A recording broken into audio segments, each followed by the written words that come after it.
বাংলাদেশে higher CC সেগমেন্টে Chinese বাইকের একটা বিশাল বড় জোয়ার আসতে চলেছে, যার সূচনা সিএফ মোটো বাইকটা অলরেডি করে দিয়েছে।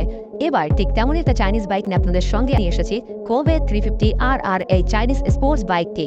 তাহলে চলুন আশা নষ্ট না করে শুরু করে আজকের ভিডিও এবং জেনে নিই এই বাইকে কি কি থাকছে এবং এর মূল্য কত হতে পারে বাংলাদেশে এলে। তো যাই হোক, যদি বলি এই বাইকের আউটলুকের কথা, তাহলে আর 5টা বাইকের মতো এটা ফুল কিটেড স্পোর্টস বাইক। আমরা যেটা সবাই জানি যে চাইনিজ বাইকের আউটলুক ডিজাইনটা অনেকটা জোস হয়ে থাকে, যেটা আমরা প্রতিটা চাইনিজ বাইকের ক্ষেত্রে দেখেই থাকি। তবে এবার দেখে নেব কি থাকছে এই বাইকের ইঞ্জিনের কনফিগারেশন এবং কেমন পারফরমেন্স করতে পারবে। এই বাইকের ইঞ্জিনে ব্যবহার করা হয়েছে 344 CC twin cylinder water cooled 4 stroke 8 valve DOSC engine থেকে ম্যাক্সিমাম পাওয়ার পাওয়া যাবে 34 kilowatt 11,000 RPM, maximum torque 32 newton metre 9,000 RPM. Engine bore 69 stroke 46 fuel সিস্টেমে থাকছে EFI fuel system, compression ratio 12.5/1, গিয়ারে থাকছে 6 স্পিডের গিয়ার বক্স। স্টার্টিং এর জন্য কোম্পানি দিয়েছে ইলেকট্রিক্যাল সেলফ স্টার্টিং সিস্টেম। বস বলতেই হবে চাইনিজ বাইক অনুযায়ী এই বাইকের পাওয়ারটা যথেষ্ট পরিমাণে দেওয়া হয়েছে এই 350 সিসি ক্যাটাগরির মধ্যে। এটা অনেক নামি দামি ব্র্যান্ডের বাইকের তুলনায় অনেকটা বেশি পাওয়ার তুলতে পারবে। যদি আসি বডি ডাইমেনশনে, তাহলে বাইকের body length 1975 width 743 height 1100 seat height 790 wheel base 1370 ground clearance 135 fuel ট্যাঙ্কে ব্যবহার করা হয়েছে 13 লিটারের একটি ফুয়েল ট্যাঙ্ক। সবকিছু ইনক্লুড করে বাইকের মোট ওজন 151 কেজি, যেটা একটা স্পোর্টস বাইকের জন্য ভালোই ওজন। কারণ স্পোর্টস বাইকগুলো যদি ওজনে একটু কম হয়, তাহলে এর গতি তুলতে এবং দ্রুত গতিতে ছুটতে সুবিধা হয়। মোটামুটি আপনার হাইট 5.5 ফুট হলে আপনি এই ধরনের বাইক রাইড করতে পারবেন।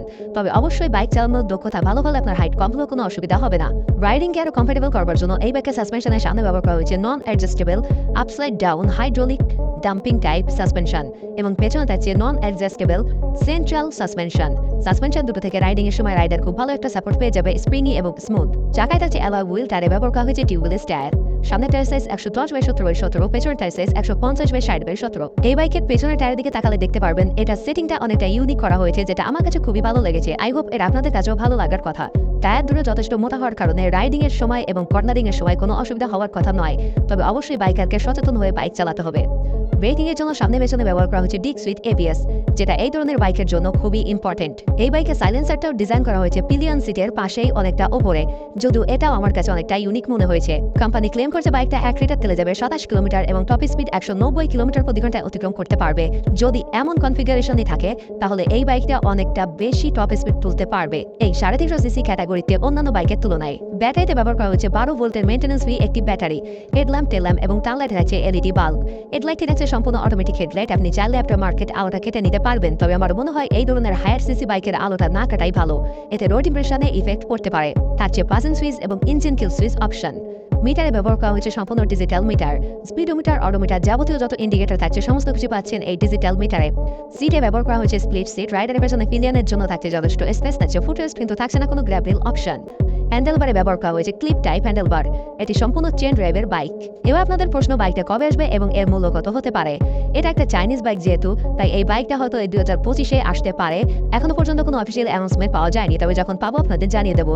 আর যদি বলি প্রাইসের কথা, অন্যান্য ব্র্যান্ডের বাইকের তুলনা করতে গেলে, যেহেতু এটা একটা চাইনিজ বাইক, তাই ওই বাইকগুলোর সঙ্গে টক্কর দিতে গেলে এর মূল্য 3.5 থেকে 4 লক্ষ টাকার মধ্যে থাকলে ভালো হবে। সো বস, এটাই ছিল আজকের ভিডিওটা ভালো লেগে থাকলে একটা লাইক করে দেবেন, কমেন্টে আপনার ফেভারিট বাইকের নামটা লিখে দেবেন।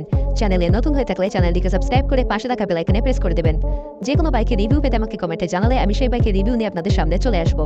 সম্পূর্ণ ভিডিওটা শুরু থেকে শেষ পর্যন্ত দেখার জন্য ধন্যবাদ। দেখা হচ্ছে খুব শীঘ্রই নেক্সট ভিডিওতে।